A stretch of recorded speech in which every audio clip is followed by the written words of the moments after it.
Ang pag-uusapan po natin ay simple lang, tungkol naman sa pampababa ng blood pressure naturally.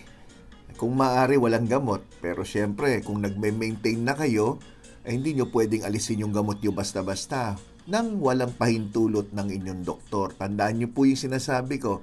Kasi marami sa inyo, pag medyo gumanda na yung pakiramdam, halimbawa, sinunod itong mga ipapayo ko, how to lower your blood pressure naturally.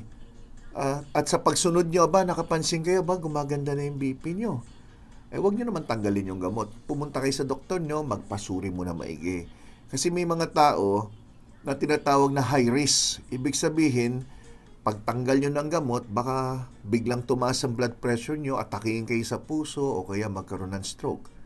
Lalo na kung high risk patient kayo, ibig sabihin may history na kayo na nagkaroon ng heart attack